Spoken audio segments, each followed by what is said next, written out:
Paul Pogba training with Manchester United as he prepares for his return to football after his ban will be lifted ahead of the January window.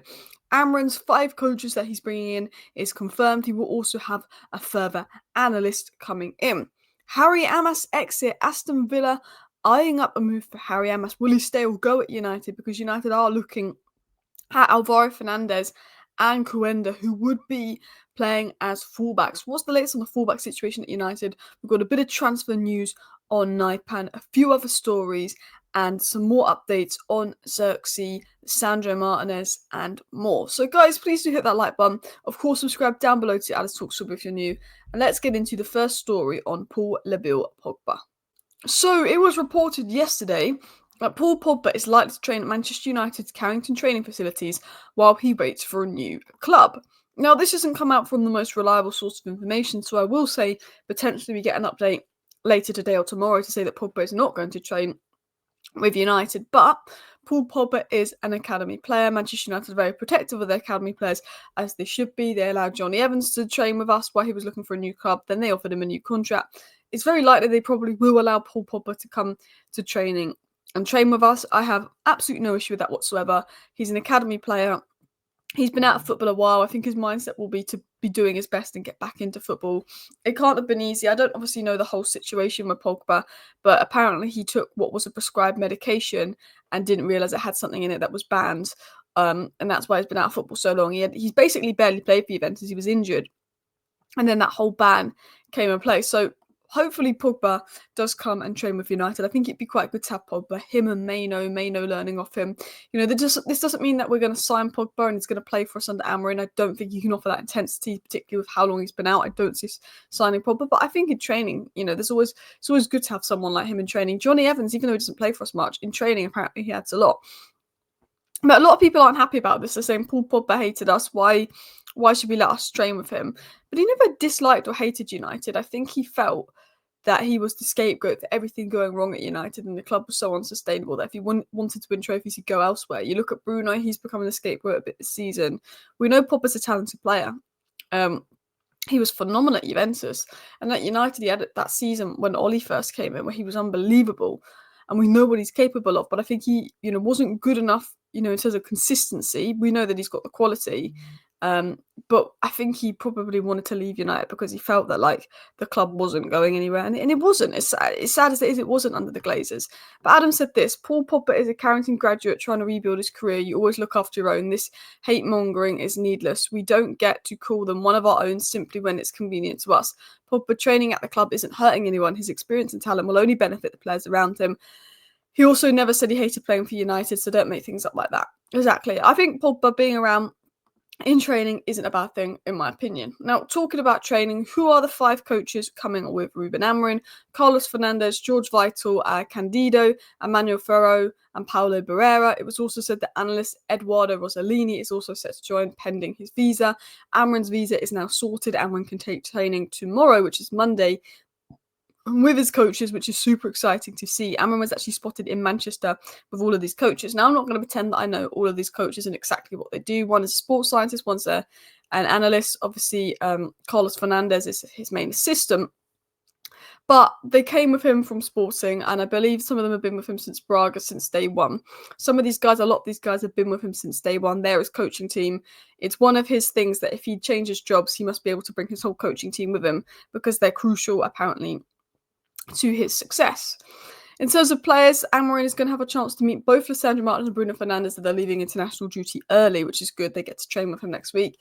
It was said that Lisandro Martinez is flying back to Manchester now from Argentina as he wants to join up with Amorim. Lisandro Martinez had permission to stay in Argentina for the full break with his family, but wanted to return to Carrington early. He will undergo tests on his lower back in the next couple of days. So obviously he's picked up a knock. He might not be available for Amorim's first game, which would be a big shame. He wasn't available to play on international duty because of the knocking injury he has. Fingers crossed it's nothing serious. He's going to get that assessed, but he wants to obviously be ready for Amorim. It was also said the club chiefs are hoping Ruben Amorim can help Xerxes to show why they brought him. Koeman's decision to leave him out was a huge blow. Now, Xerxes was called up for the Netherlands, but he didn't make the 23 matchday squad. he was the one left out, which Xerxes not very happy about. And I think, he will want to play and prove a point under Amrin and get those minutes, because I do think that there's a good player in Xerxes, and I think he's being utilised wrong. I watched him at Bologna. There's a very, very good player in Joshua Xerxes. In terms of the left-back situation, this is what's been said.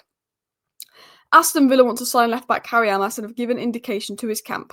Harry Amass will wait to see his role under Ruben Amorim, and his preference is to stay at United. Villa want Amass, and do you know why Villa want Amass? Because he's a bloody good left-back. So United are going to be idiots if they sell him. But we seem to sell a lot of our really talented academy players for 2-3 million. Now, the way I see it is, we're short on left-backs. We're going to have to sign a left wing-back. Harry Amass is one of the academy players that suits Amorim Ball the most, the wing-back position.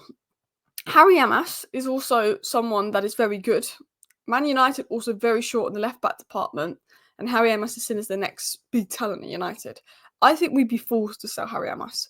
If Luke Shaw and Malacia were amazing and were 100% going to stay fit, and we were like, Amass is great, but he's just not going to beat Shaw and Malacia, fair enough.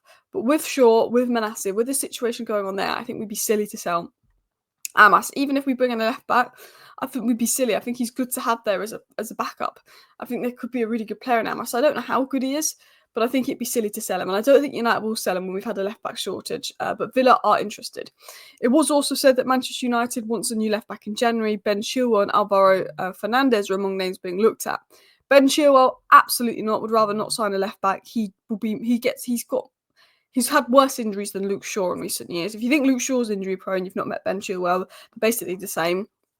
It was said that Alvaro is a player that Ruben Amorim mentioned as a target he'd like to work with at United, according to Court of Sight. Again, not the most reliable source of information, but I think Alvaro Fernandez and his 16 million buyback clause could definitely be one to watch, particularly because he's been impressive in Portugal and probably could play in that left wing-back role. The question is, would United see him ready for the Premier League? Because that's why.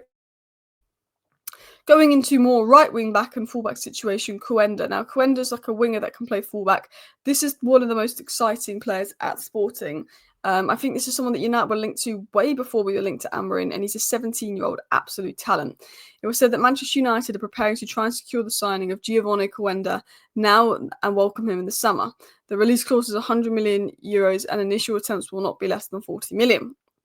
Quenda could become a United player next season. They've already approached Sporting about the player even before they brought in Amorim. They want to resolve the situation as soon as possible, secure the signing now, welcome at Old Trafford in the summer.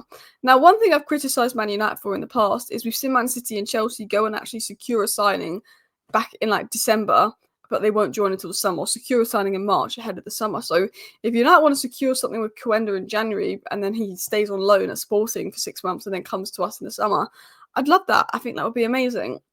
I think he's young, I think it's a risk, but I think out of Sporting players, Diamonde, Chokeres and Quenda are probably the three that stand out to me as players that Amorim might bring with him.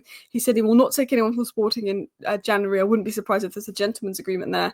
But I think we will try for Quenda in the summer, and if United are really serious about him, they may also look to go for him now, so get him tied up and then he joins in the summer, which would be smart business. But I don't see things quite moving that quickly. Now, lastly, a player that we've been linked to a bit is Naipan. It was said Manchester United believe they need to make a decision on whether to move for Naipan soon to avoid being beaten to a signature. We've looked at Naipan. We've been interested in bringing him in. We obviously played against him in pre-season against Rosenborg. He obviously stood out in that game. He's a Man United fan, apparently, Naipan.